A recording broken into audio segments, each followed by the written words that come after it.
Breed variety है। देखिए dragon fruit में 153 वैरायटीज होती हैं। सबकी ग्रोथ लेवल अलग है, सबका फ्रूट साइज अलग है, मिठास अलग है, तो और क्लाइमेटिक कंडीशन भी सबकी अलग। हमारे फार्म पे करीबन 16 वैरायटी लग चुकी है और 2-3 वैरायटी आजकल में मैं और लेके आने वाला हूँ। यही चेक कर रहे हैं कि हमारे एरिया में और दिखा देता हूँ, एक डाली पे 2-2 भी लगे रहेंगे तो भी फ्रूट का साइज हमारा छोटा नहीं होता। ये 5 कीवी और एक ड्रैगन फ्रूट, अगर सेम न्यूट्रिशन वैल्यू की बात करें, अगर 100 ग्राम की सर्विंग लेते हैं तो 5 कीवी और एक ड्रैगन फ्रूट बराबर है, इतना न्यूट्रिशन वैल्यू होता है इसमें। दुनिया में 12 सुपर फ्रूट होते हैं जिसके अंदर एक ड्रैगन फ्रूट होता है। सुपर फ्रूट ये कैटेगरी में ऐसे ही नहीं है। नमस्कार दोस्तों, मैं संदीप सिंह रापड़िया फार्मिंग चैनल में एक बार फिर आपका स्वागत करता हूं।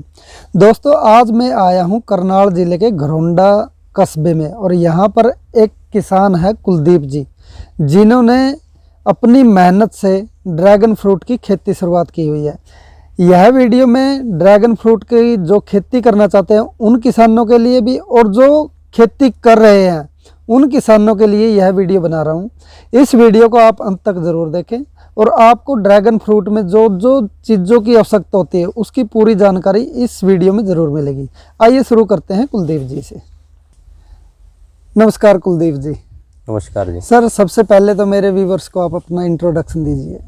जी मेरा नाम कुलदीप सिंह है और जब ये एट ए प्रेजेंट जहाँ हम खड़े हैं वो राणा ड्रैगन फ्रूट फार्म है, घरोंडा कस्बा, डिस्ट्रिक्ट करनाल, हरियाणा में जी।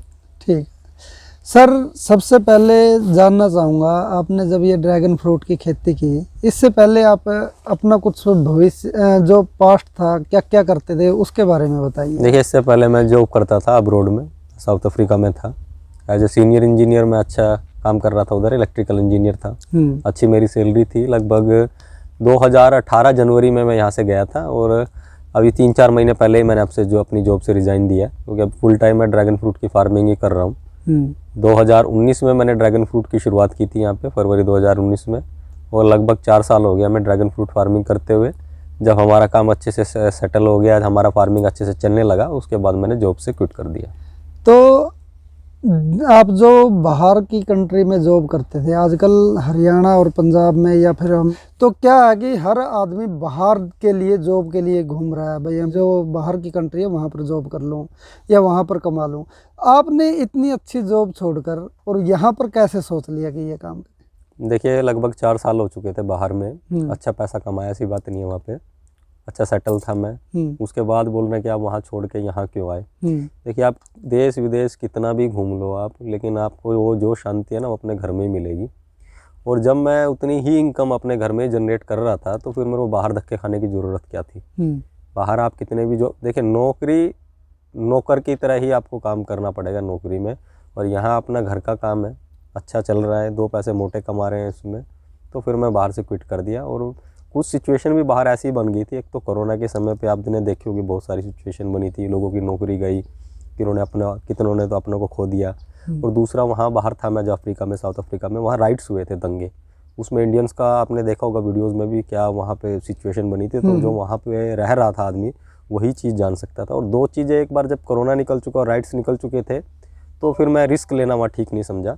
और 4-5 साल ऑलरेडी स्पेंड कर चुके थे, 2 पैसा अच्छा कमा लिया था, और बाहर का होता है ना कि विदेश का वो चाव भी मेरा ख़त्म हो चुका था पूरा से एक तरह से, और यहाँ पे अच्छा पैसा कमा रहा था। तो फिर मैं यहीं एक सेटल होने की मैंने सोच ली कि ये अपना ही कुछ काम करते हैं, और हमारा काम अच्छे से चल पड़ा था। आधे एकड़ से शुरुआत की थी, अभी 1.5 एकड़ में प्रोडक्शन आ रहा है और 1.25 एकड़ बढ़ाया। अच्छा सर, एक बार बाहर आपकी कितनी सैलरी थी, एक बार मेरे व्यूवर्स को बताओगे? देखिए सैलरी मेरी अच्छी खासी सैलरी थी, मेरे $4500 मेरी एक महीने की सैलरी थी। 4500 लास्ट, अगर इंसेंटिव वगैरह सब पकड़ ले तो, या जो खर्चा वगैरह पूरा पकड़ के $4700 के आसपास मेरे को लमसम मिलता था। सैलरी मेरी 3.5 के आसपास में थी।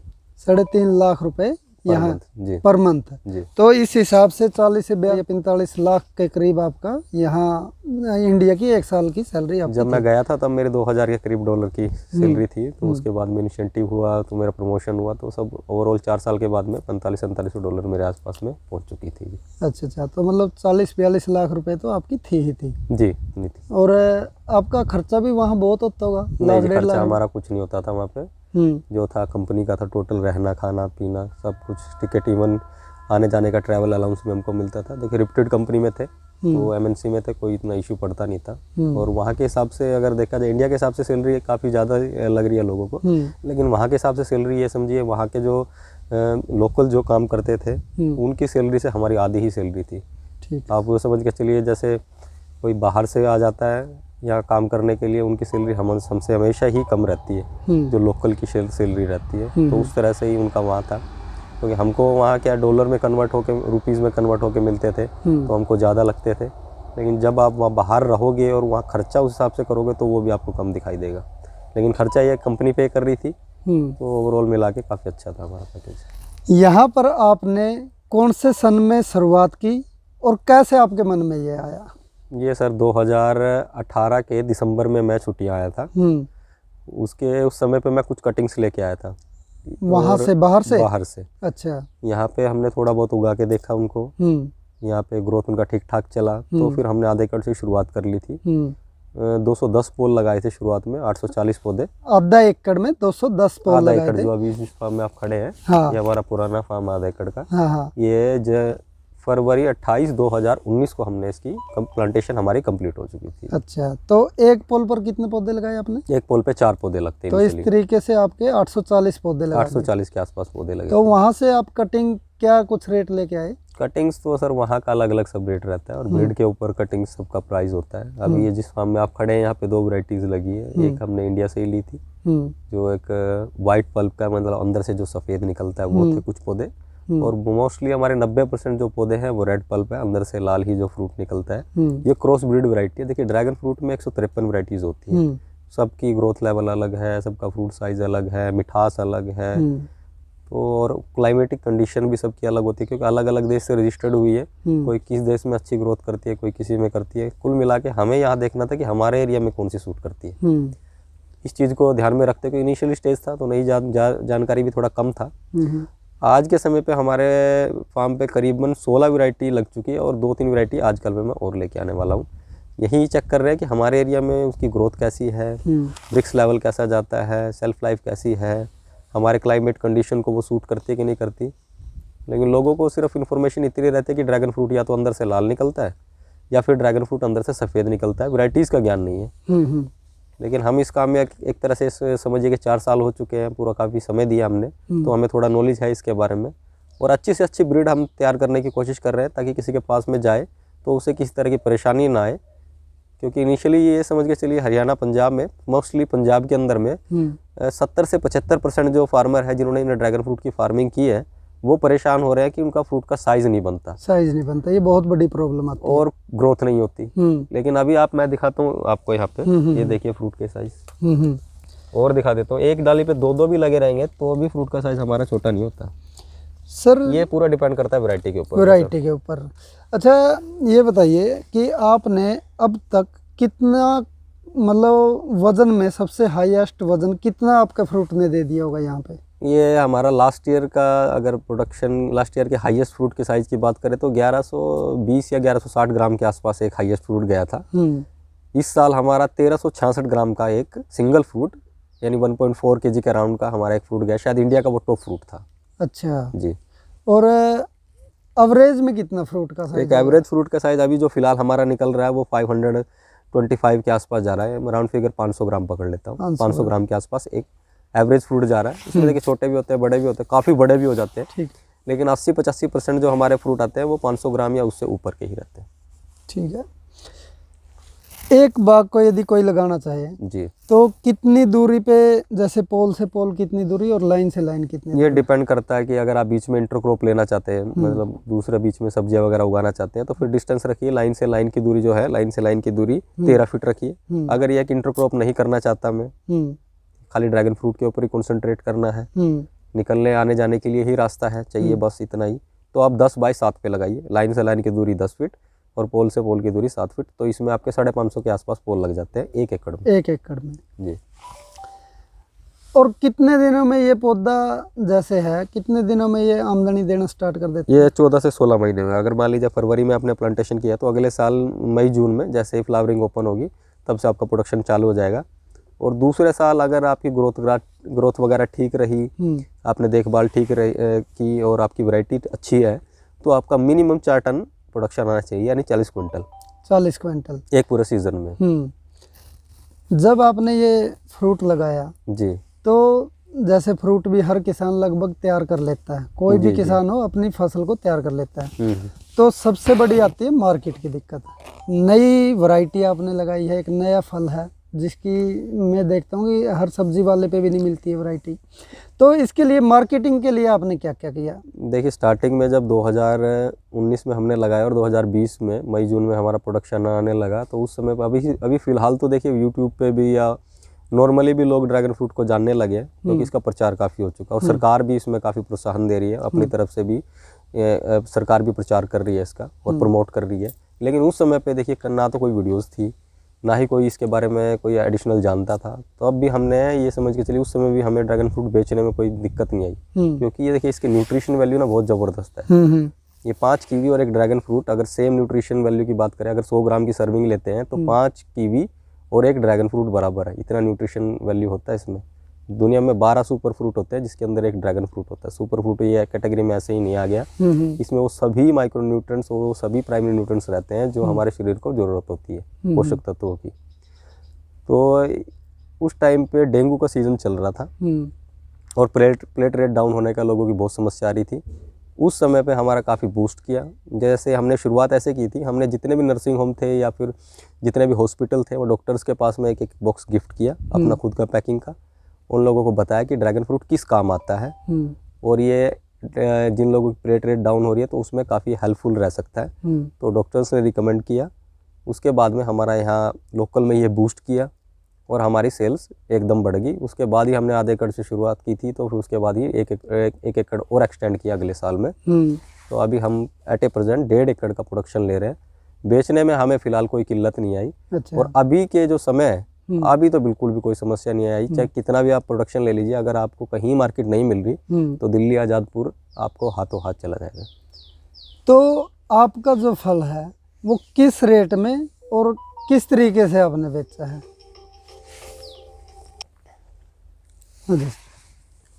शुरुआत में सर ये रेट की अगर आप बात कर रहे हैं कि इस सीज़न में हमारा रेट क्या गया था, ये जून जुलाई में जब इसका प्रोडक्शन आना चालू हो गया था, उस समय पे देखिए ओवरऑल इंडिया में प्रोडक्शन आता है हर जगह पे। गुजरात और महाराष्ट्र जो है इसके टॉप प्रोड्यूसर है, यहाँ सबसे ज़्यादा ड्रैगन फ्रूट पैदा होता है इंडिया के अंदर में। उसके बाद हमारा हरियाणा, पंजाब, यूपी, राजस्थान ये एरिया आ जाते हैं, यहाँ बहुत कम होता है। इसके बाद साउथ आता है। वैसे तीसरे नंबर पे हम लोग आते हैं, नॉर्थन बेल्ट जो होती है। गुजरात और महाराष्ट्र और साउथ लगभग टेम्परेचर सबका एक जैसा ही है। और उस समय पे मानसून का भी है कि पहले चक्रवात उधर में ही घूमता हुए, यानी बारिश पहले उधर ही होती है, मानसून उधर आते हैं, उसके बाद हमारे आता है।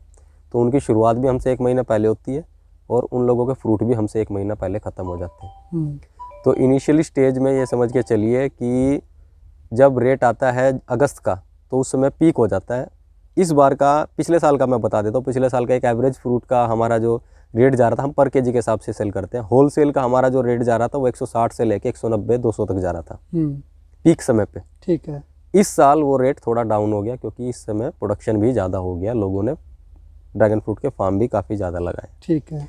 इस बार जो हमारा रेट गया वो 140 से लेके 160-170 रुपये पे पीक समय पे घूमा, यानी पिछले साल के मुकाबले 20-30 रुपया कम।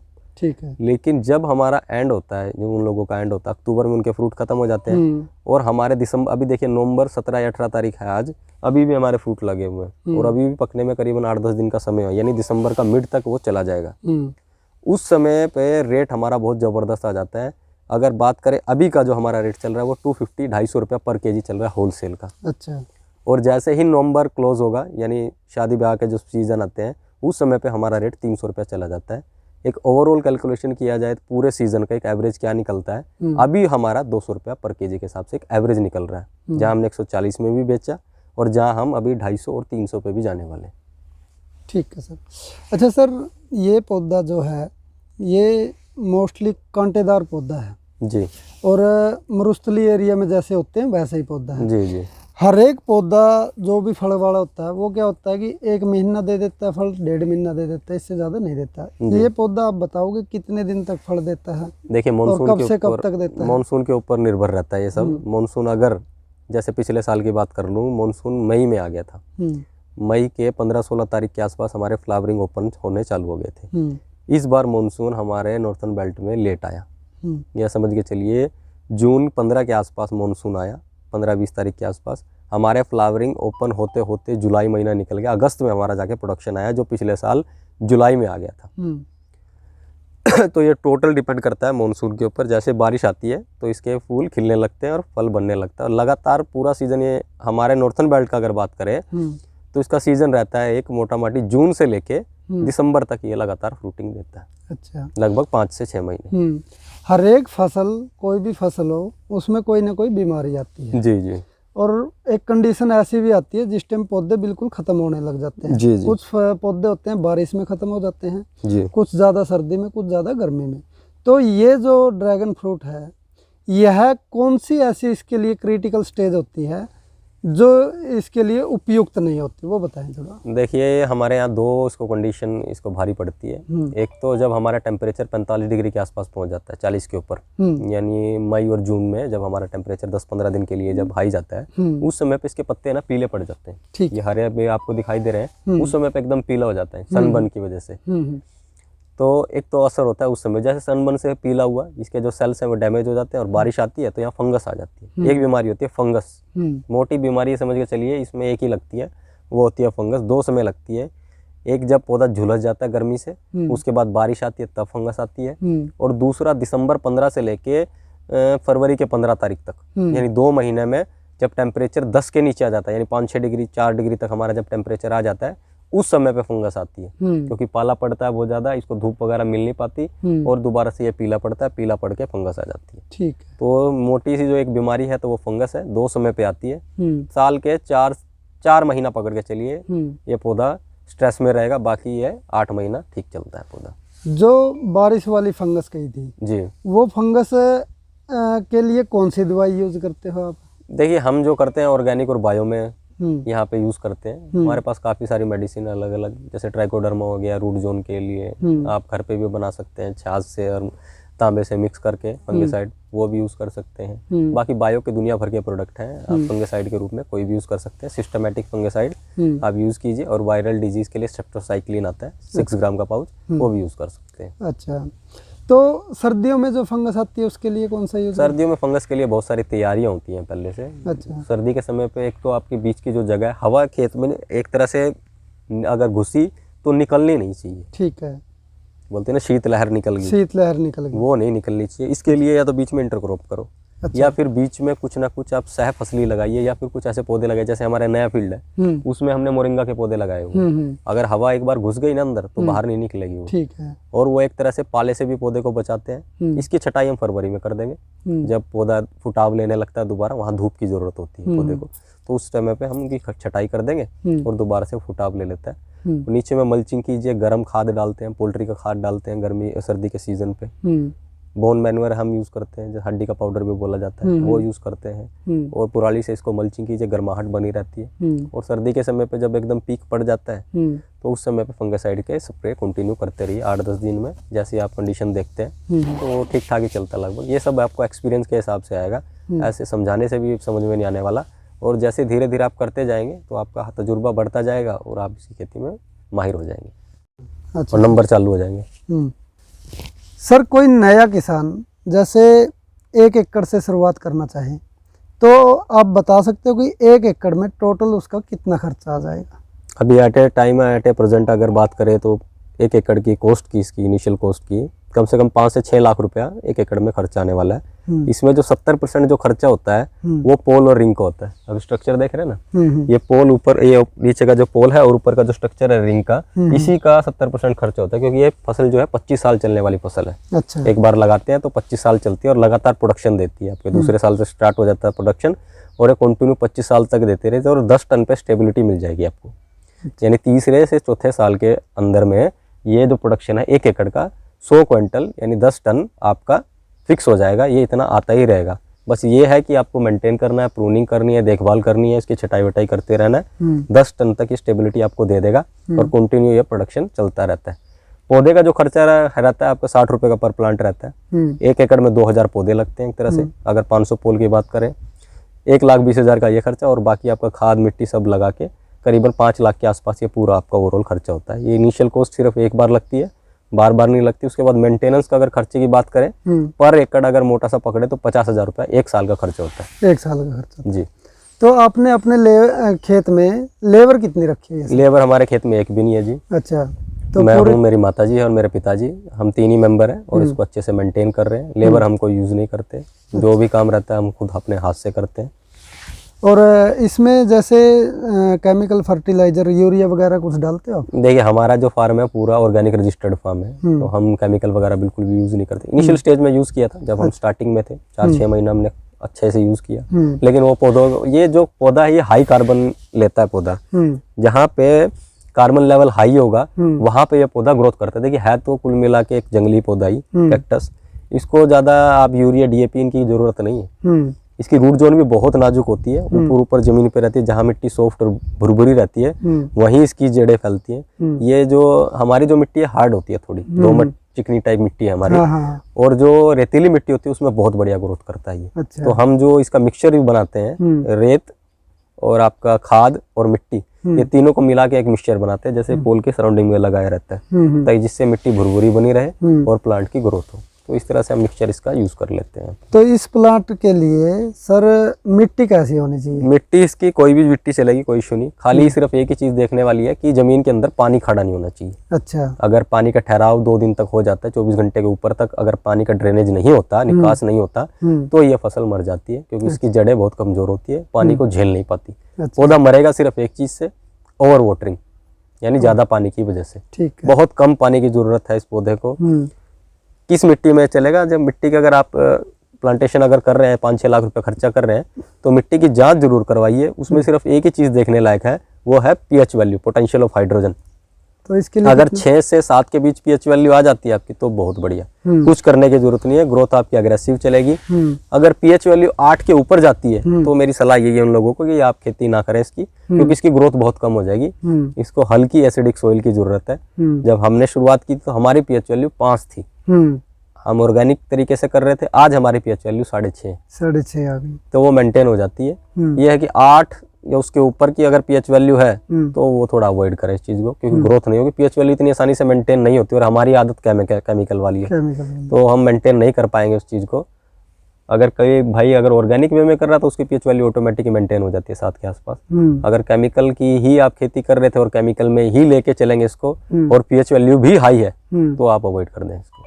पानी कैसा जरूरत पड़ेगा सर इसके लिए? पानी इसको कोई भी चलेगा, कोई इशू नहीं है पानी का। जैसे कई जगह खारा पानी होता है, अपने हरियाणा में कच्छ में अभी मैंने एक रिसेंट एक वीडियो देखी थी, इवन मैंने उस ब्रदर से बात भी की थी, वहाँ का TDS 10,000 है।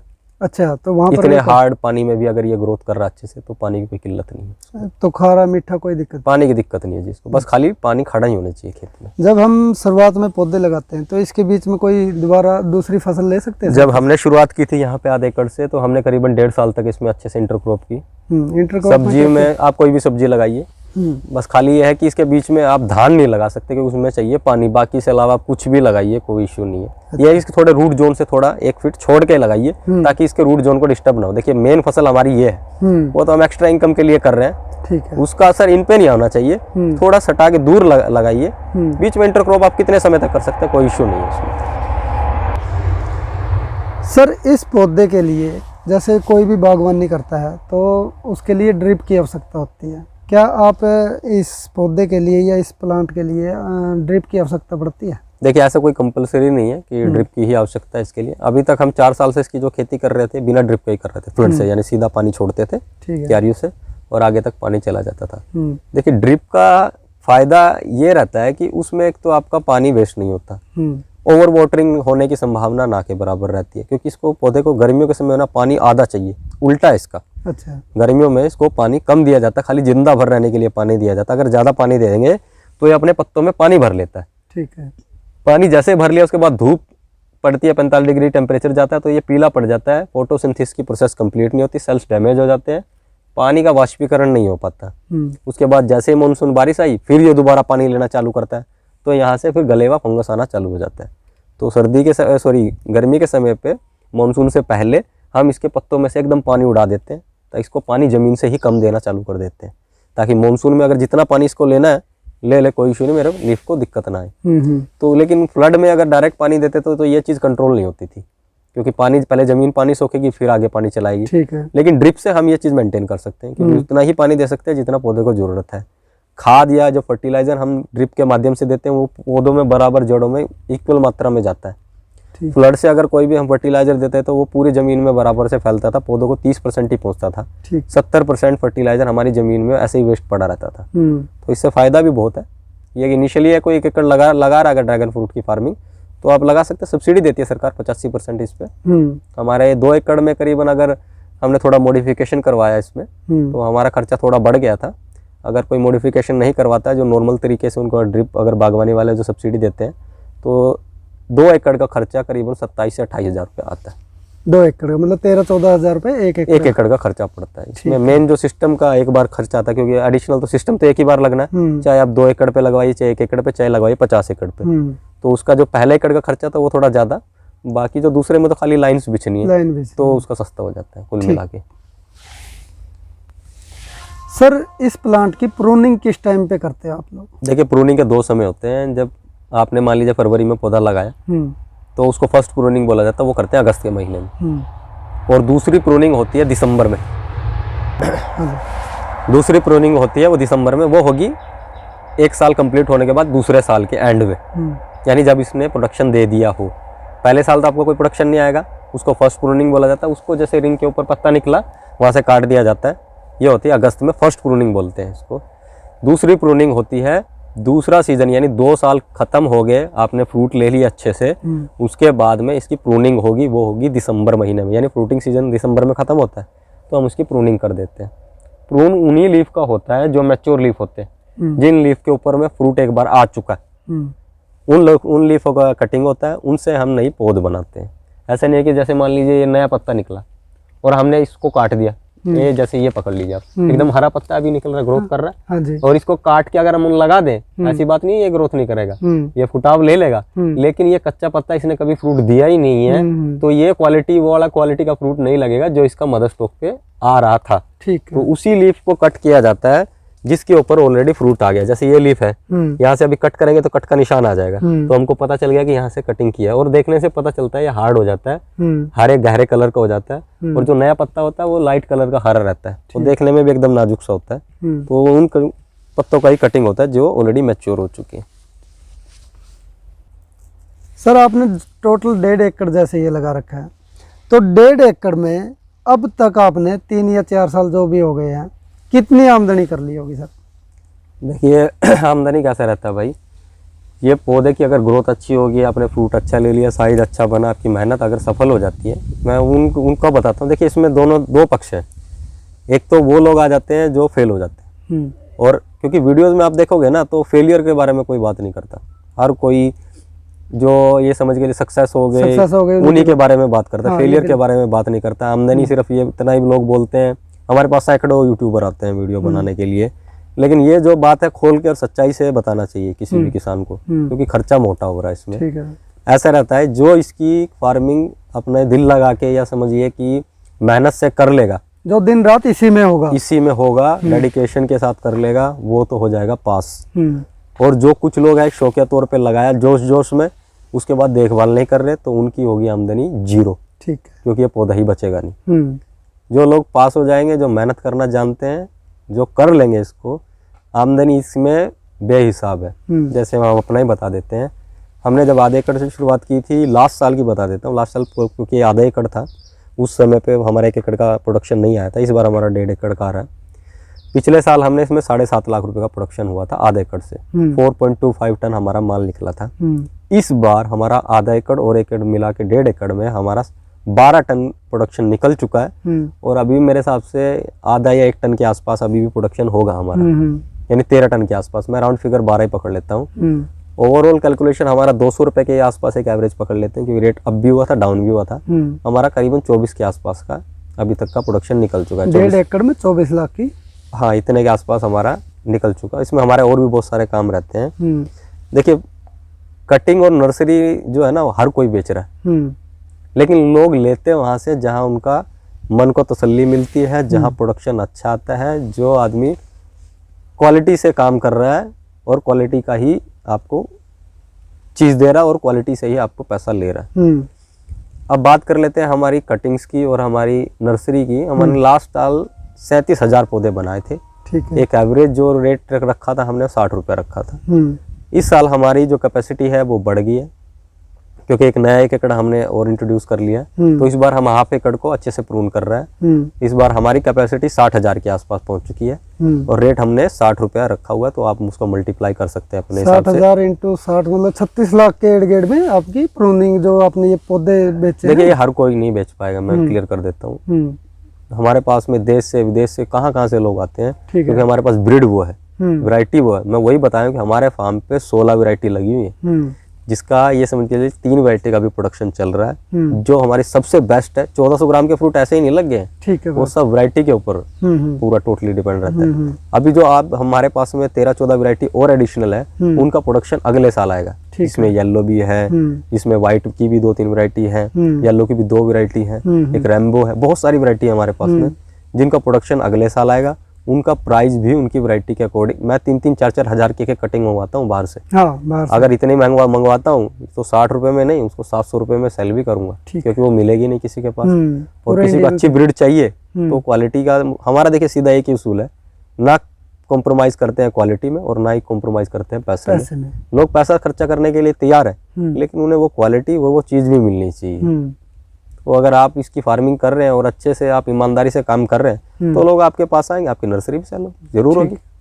तो मोटा मोटा मैं कहूँ 1.5 एकड़ से आप 1 साल का 60 लाख रुपए तो कमाई लेते होंगे, जो मेरा आइडिया है, मेरा इस चीज में। देखिए वो सबका वेरी करता है अलग अलग, हम अपना नहीं बोलते कि हम 60 लाख कमा रहे हैं, 70 कमा रहे हैं। कुल मिला के इतना बात है कि एक आम किसान गेहूं और धान से फार बेटर है ये। अगर ये कोई इसकी फार्मिंग करता है, सक्सेस हो जाता है, तो ये समझ के चलिए 1 एकड़ ड्रैगन फ्रूट का फार्मिंग और 10 एकड़ गेहूं धान बराबर है। ठीक है सर जी, थैंक यू। तो सर आपने बहुत अच्छी जानकारी दी मेरे व्यूअर्स को।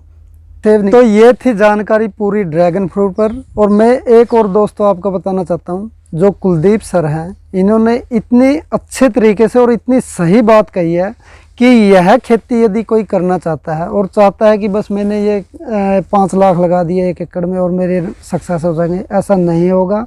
यदि आप इस खेती को करना चाहते हो तो दिन रात इसी में लगना पड़ेगा आपको, और इसके साथ साथ आपको हर एक चीज़ का इसको जैसे अपने एक बच्चे को पालते हैं उस तरीके से करना है।